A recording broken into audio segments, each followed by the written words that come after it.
नमस्कार, DV news की खास खबरों में आपका स्वागत है। केरल के कोच्चि के उपनगरीय इलाकों मुनम्बम और चेराई गांव के 400 एकड़ जमीन को लेकर गंभीर विवाद उभर आया है, जहां लगभग 600 परिवारों की जमीन पर वक्फ बोर्ड ने अवैध दावा कर दिया है। ये मामला धीरे धीरे राज्य की सीमाओं को पार कर अब राष्ट्रीय स्तर पर चर्चा का विषय बन गया है।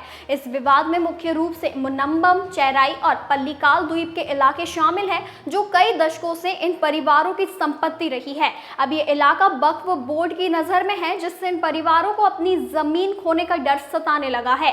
मीडिया रिपोर्ट्स के मुताबिक करीब 5 साल पहले साल 2019 वक्फ बोर्ड ने दावा किया कि मुनम्बम, चेराई और पल्लिकाल के इलाके उनकी संपत्ति है। ये इलाका न केवल केरल के 600 से अधिक परिवारों का घर है, बल्कि यहाँ विभिन्न धर्मों के लोग रहते हैं, जिनके पास 1989 से जमीन के वैध कागजात हैं। लेकिन इसके बावजूद वक्फ बोर्ड ने इस इलाके पर अपना दावा ठोक दिया। इन परिवारों ने अपनी जमीन को वैध रूप से खरीदा था, लेकिन अब उन्हें जबरन खाली करने के आदेश दिए जा रहे हैं, जो उनके संवैधानिक अधिकारों का स्पष्ट उल्लंघन है। केरल कैथोलिक बिशप्स काउंसिल यानी केसीबीसी और Syro Malabar public affairs commission ने इस मामले को गंभीरता से लेते हुए लोकसभा सचिवालय के सामने रखा है।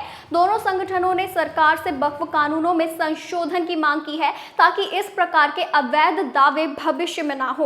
वहीं बता दें कि इन संगठनों के प्रमुखों ने अपने पत्रों में कहा है कि किसी भी नागरिक की संपत्ति के अधिकार और गरिमा का उल्लंघन नहीं होना चाहिए। ये समिति की जिम्मेदारी है कि वह कानून को निष्पक्ष और न्यायपूर्ण तरीके से लागू करे। विवाद की जड़ 1902 में जाती है, जब त्रावणकोर के राजा ने गुजरात से आए एक किसान अब्दुल सत्तार मूसा हाजी सेठ को 404 एकड़ जमीन और 60 एकड़ जल क्षेत्र पट्टे पर दिया था। उस समय यह जमीन मछुआरों के लिए अलग रखी गई थी, जो वहां कई वर्षों से रह रहे थे।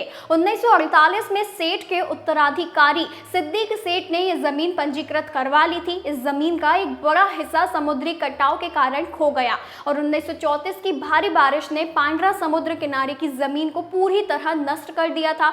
लेकिन सिद्दीक सेठ द्वारा पंजीकृत जमीन में मछुआरों के रहने वाले इलाके भी शामिल हो गए थे।